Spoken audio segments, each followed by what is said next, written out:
Meta में हम लोग मेटा के टैग में जो मेटा डेटा प्रोवाइड कर रहे हैं, मेटा जी रिकॉर्डिंग ऑन कर दिया। मेटा डेटा में क्या प्रोवाइड कर रहे हैं? मेटा डेटा में हम प्रोवाइड कर रहे हैं कि ये वाला हमारा पेज, ये वाला हमारा HTML का पेज कौन सा कैरेक्टर सेट यूज कर रहा है। ISO यूज कर रहा है, UTF-8 यूज कर रहा है, UTF-16 यूज कर रहा है, UTF-16 एक्सटेंडेड यूज कर रहा है। तो जैसा कि मैंने अब आप लोगों को ASCII टेबल दिखाया, तो ASCII टेबल में बेसिक ASCII टेबल में हमारे पास सिर्फ यही है, तो UTF-8 है, जो UTF-8 है।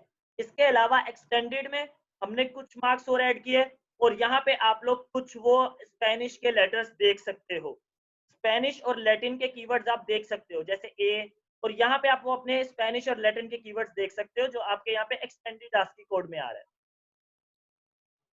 उसके अलावा आप 16 यूज कर सकते हो, जिसमें आप कुछ 16 एक्सटेंडेड यूज कर सकते हो, जिसमें आपको कुछ चाइनीज कैरेक्टर भी दिख जाएंगे। अगर आप खाली 8 यूज करते हो तो आप सिर्फ ये यूज कर पाओगे। अगर आप लोग 16 यूज करते हो तो आप एक्सटेंडेड यूज कर सकते हो। अगर 16 एक्सटेंडेड यूज करते हो तो आप क्या यूज कर सकते हो, जैसे यहाँ पे ये देखो 16BE 16 bits UT transform big Indian byte code order. हमारे पास कुछ और हैं जिसमें आपको एक्स्ट्रा वर्जन मिलते जा रहे हैं कैरेक्टर्स के। क्लियर है? नॉर्मल ASCII कोड से आपको ज्यादा मिल रहा है। ये चीज क्लियर है सबको? तो मेटा के टैग में हम लोग ये प्रोवाइड करते हैं कि हम लोग कौन से टाइप का कैरेक्टर सेट यूज कर रहे हैं। जहां तक क्लियर है? ओके। तो इसके बाद अब आते हैं नीचे वाली मेटा टैग पर। अब ये मेटा टैग क्या करती है? अब ये मेटा टैग भी आपको मेटा डेटा प्रोवाइड कर रही है, ये मेटा टैग भी मेटा डेटा प्रोवाइड कर रही है, पर यहाँ पे आपको कुछ अलग चीजें नजर आ रही हैं, कुछ अलग एट्रीब्यूट नजर आ रहे हैं। पहला एट्रीब्यूट नेम, दूसरा एट्रीब्यूट कंटेंट किस तरह का होना चाहिए।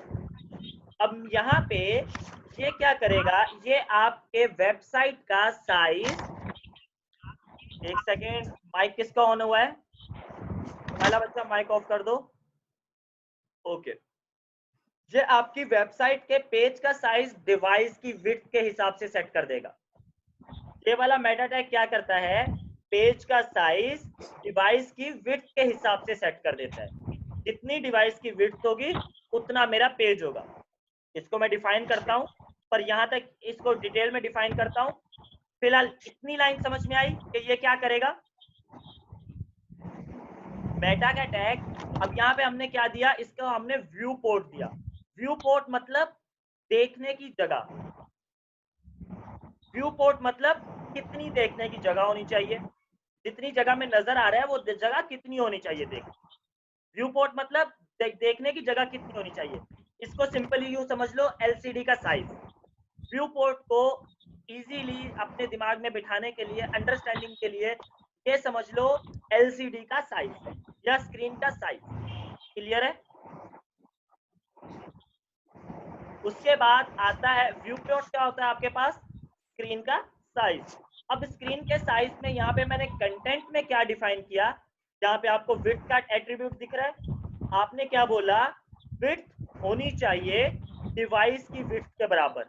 मतलब जो भी डिवाइस है उसकी जितनी भी LCD है, उसकी LCD की जितने भी इंचेस की, जो भी डिवाइस यूज कर रहे हो उस डिवाइस की LCD जितने भी इंचेस की है, अपने कंटेंट को उतनी विड्थ का बना दो,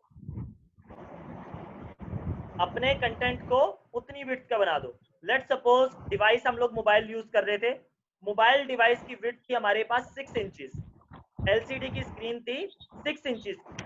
तो अब मेरी वेबसाइट की विड्थ कितनी हो जाएगी, कंप्लीट वेबसाइट की विड्थ कितनी हो जाएगी? ये ऑटोमेटिकली होता है, हमें खुद नहीं करना पड़ता, तभी तो हमने मेटा टैग में दिया है,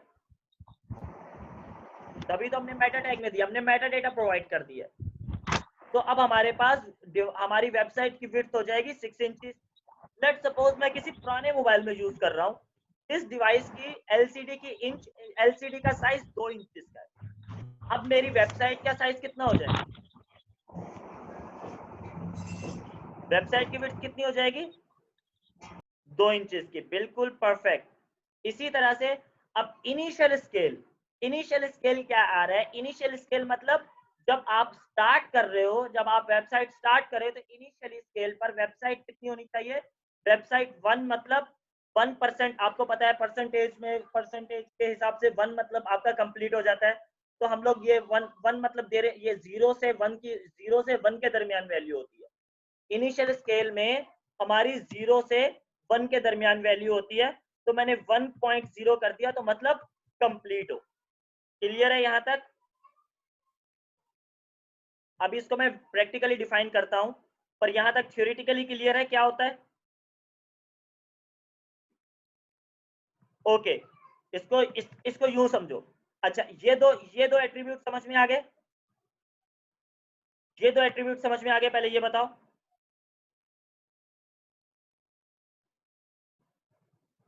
अब आते हैं इनिशियल स्केल पर। इनिशियल स्केल मतलब आपकी वेबसाइट का इनिशियल स्केल कितना होना चाहिए? मतलब जब वेबसाइट लोड हो रही है, अब सिचुएशन कुछ इस तरह से होगी, ये प्रोसेस किस तरह से चलेगा? प्रोसेस इस तरह से चलेगा, जब वेबसाइट लोड होगी, तो जब जिस टाइम वेबसाइट लोड हो रही है, इस टाइम उसने खुद को अभी तक डिवाइस के हिसाब से अपने आप को मैनेज नहीं किया है। अभी तक उसने अपने आप को डिवाइस के हिसाब से मैनेज नहीं किया है, अभी वो लोड हो रही है। तो जिस टाइम तक वो लोड हो रही है, उस टाइम तक उसका इनिशियल स्केल क्या होना चाहिए? अब इनिशियल स्केल की वैल्यू होती है हमारे पास 0 से 1 के दरमियान। तो 1 मतलब कंप्लीट, 1 मतलब फुल विड्थ, 0 मतलब जीरो विड्थ। अगर यहाँ पे 0.5 दूंगा तो मतलब हाफ विड्थ, 50%। समझ में आ गया ये चीज अभी?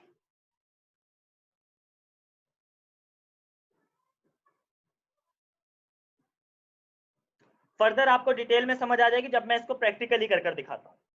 अभी आपको ये और डिटेल में समझ आ जाएगी जब मैं इसको प्रैक्टिकली कर कर दिखाता हूँ।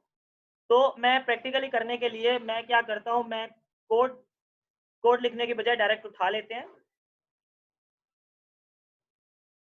अब ये देखो, यही टैग हमारे पास मेटा का टैग है।